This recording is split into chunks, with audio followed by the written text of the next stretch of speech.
In this last video of this three-part video series on the publication process, I want to show you some examples of the interaction between the reviewer and the author of a text as part of the review process. So this is after the submission of the article, which was received and reviewed, and the author has received the review comments back from the reviewers. And I think the verdict here was resubmit with revisions.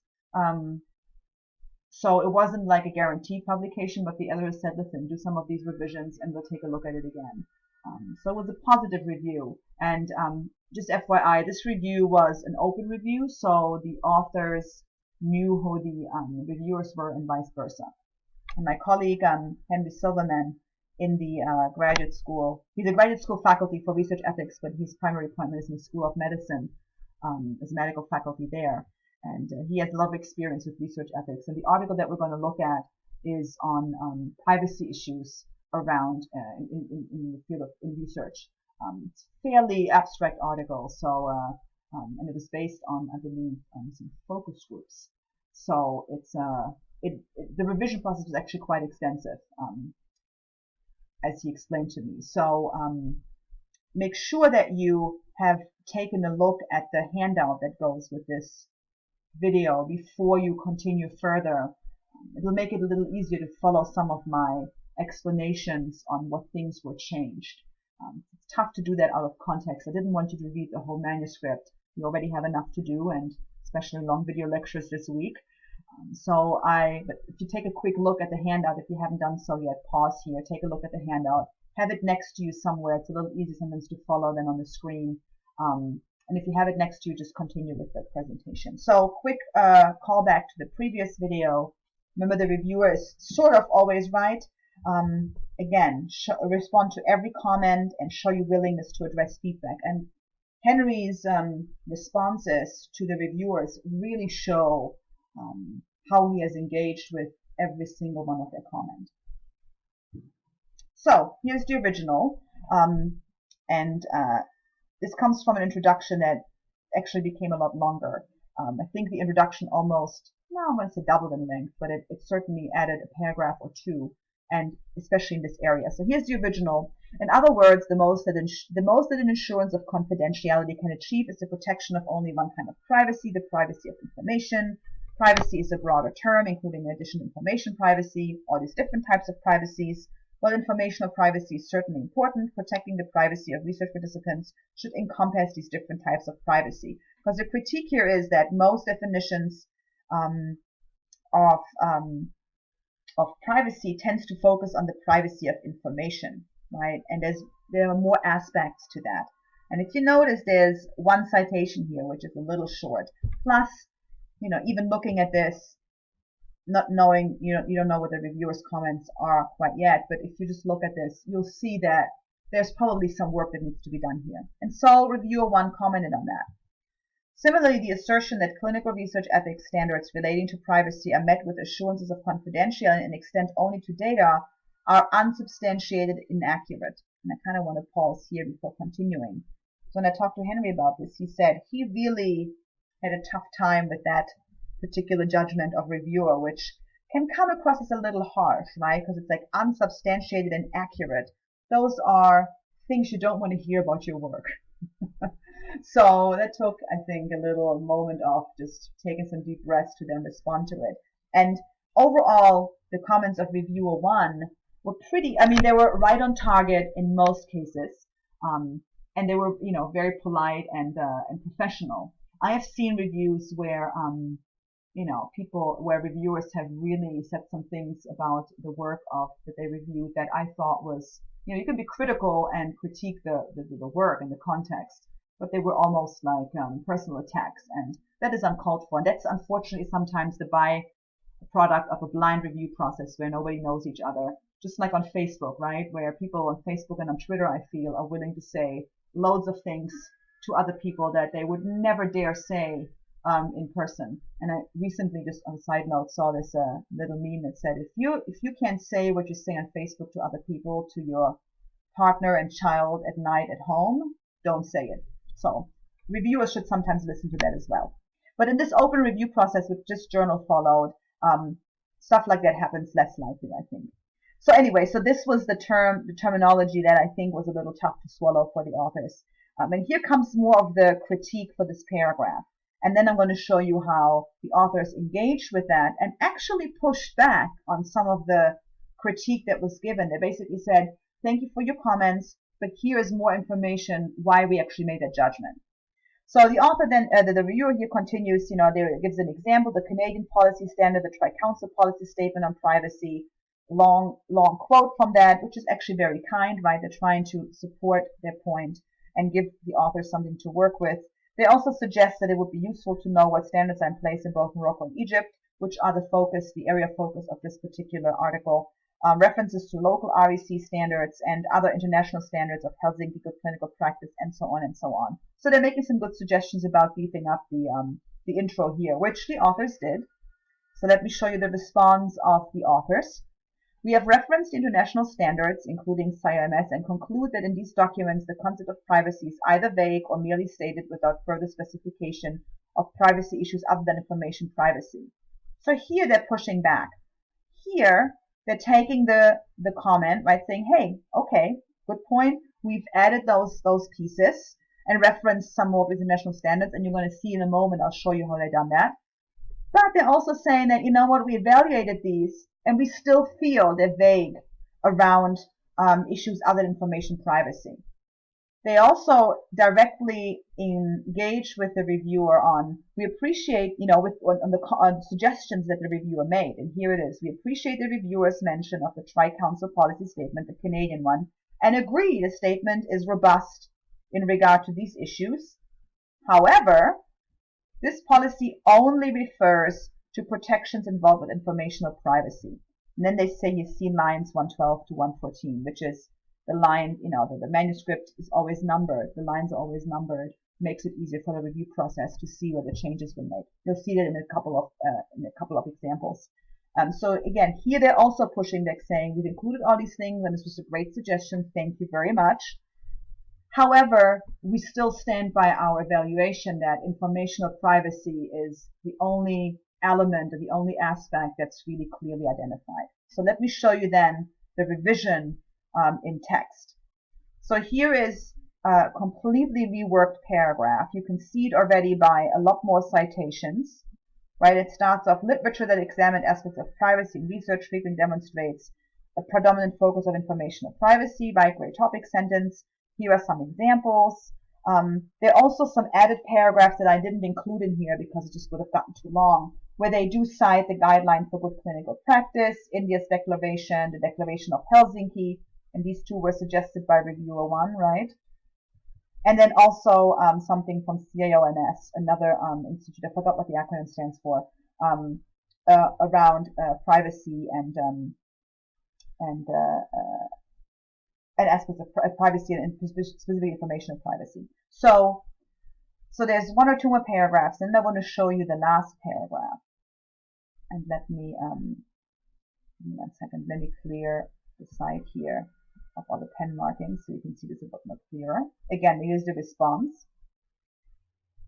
And so here then, in this paragraph, the last one of this large change to the introduction, the authors directly engaged with the Tri-Council's policy statement that was suggested by reviewers one. An exception to vagueness is the concept of blah, blah, blah, blah, blah. Here comes the whole citation. And there comes the pushback again, or the justification of why the authors still feel it is, though it's robust in some aspects, is still vague in terms of informational privacy. However, these regulations state privacy risks and so on, and discusses protections only in the realm of informational privacy, right? So right here, and those are the two lines that were mentioned earlier, 112 and 114.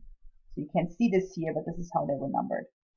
So I'm showing this very lengthy response. It took me a few minutes to get through this. But I want you to see that and clearly take in and know that you can disagree with what reviewers are saying. If you're really like, wow, they didn't maybe understood this right, or maybe I should have added more, which these authors, of course, did as well, right? They had to provide, they really rewritten this part dramatically for the better, I think. I think this is much stronger introduction than the first introduction. I've read both of them. But you can disagree and push back to the reviewer. You just have to do so in a polite way and still acknowledge the reviewer's work. And you have to support it with arguments and with evidence. You can't just say, so the equivalent, the opposite of this would be, reviewer one is completely out of their mind. This is totally wrong, and we completely disagree without changing anything, right? And there are people who have written stuff like this. I've seen draft responses that had maybe not quite as extreme of a language in there, but basically saying, reviewer one, you're wrong, and I can't believe you said that. That is not the tone you want to have. You can disagree, you just have to do it in a particular way. And again, we appreciate the reviewers mentioned. However, this is why we still stick to our analysis. Let's look at a few more examples. Here is a paragraph from the method section where the authors are saying we use grounded theory as an analytical approach, and then go into what they analyzed. Again, these were interviews, not focus groups. The earlier focus groups were interviews that were analyzed with some qualitative methods.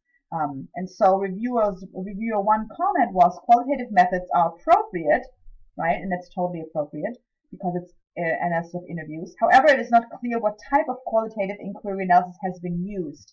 The authors state they use grounded theory methods for analysis. However, the approach would seem more accurately described as an exploratory qualitative descriptive study using content analysis. So I want to point out that the reviewer here is not saying these people have no idea what grounded theory is, what kind of, fill in the blank word are these. This is absolutely not true. But they're saying, it seems to me that they're not really engaging this grounded theory, and this seems more appropriate. So really engaging with the text, so, providing feedback for revision that is useful rather than dismissing this as being wrong. And then here, again, the reviewer one comment again. Here is the response from the authors. We agree with the reviewer and have described more accurately the method of our analysis. See lines 172 to 180. So let's look at this.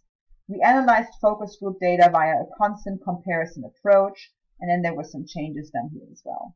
Right? So engage, and I like the phrasing, we agree with the reviewer, like, you know what, you're right, grounded theory, I don't know where that came from, we changed it.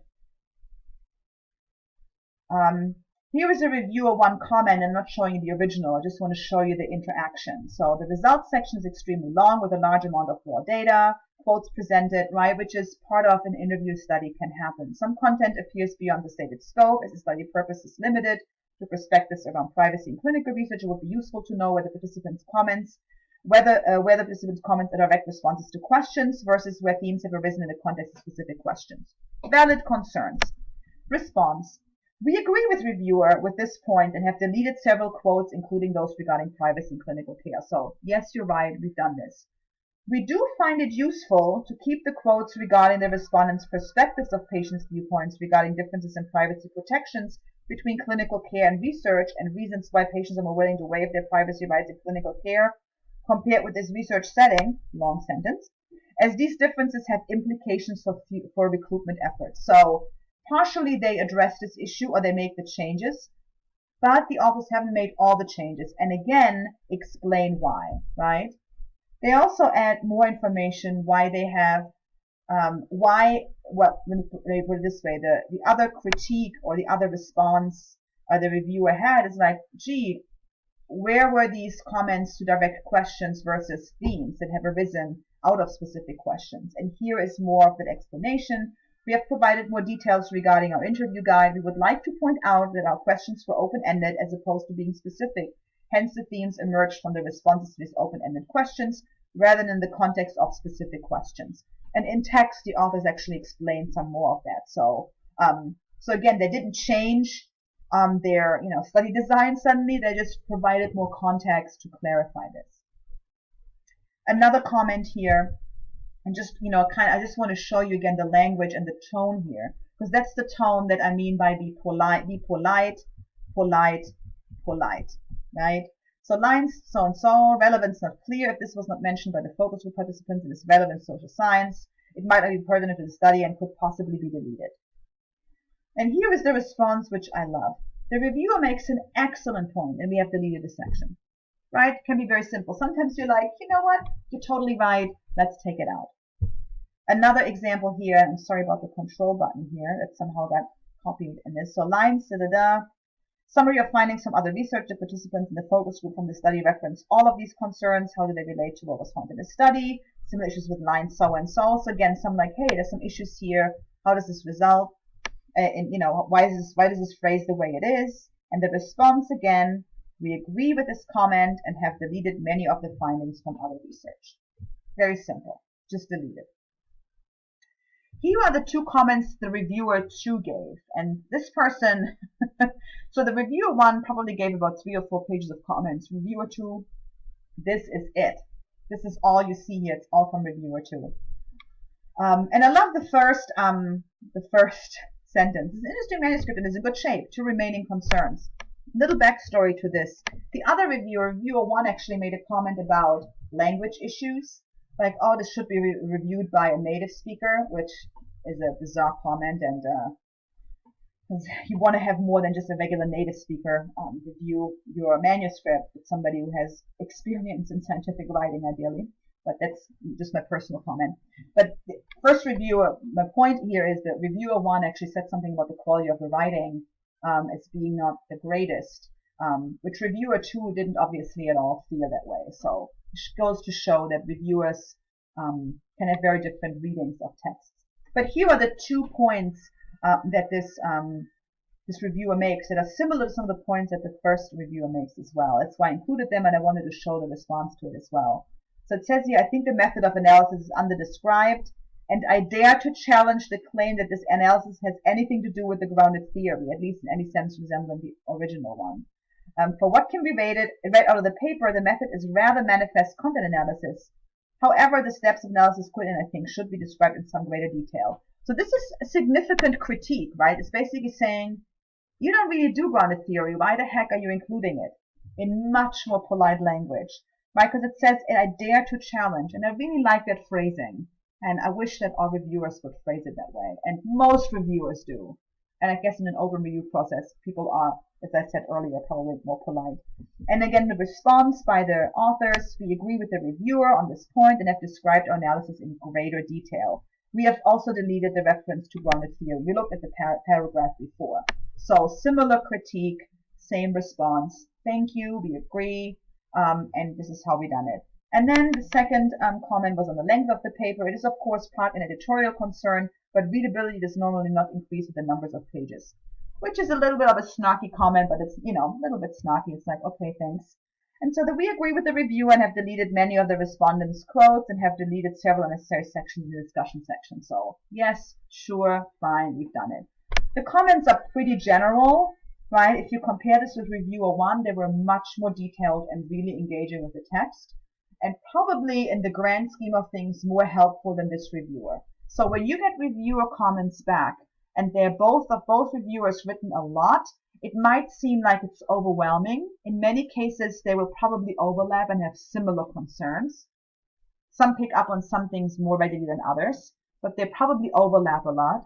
And from personal experience, let me tell you that once you kind of take your ego or your bruised ego out of getting some sometimes harsh comments or seemingly harsh comments, detailed reviews are so helpful. And I have not met one person who didn't say that their manuscript got better after taking in some of the comments of the reviewers. Again, not all of them, right? Because reviewers they just offered their opinion, their feedback.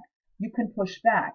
But even when you have to revise and you push back against what the reviewers are saying, you're still probably going to end up with a better manuscript with clear writing and with a much favorable argument. And it will make your manuscript, your article, more relevant in your field.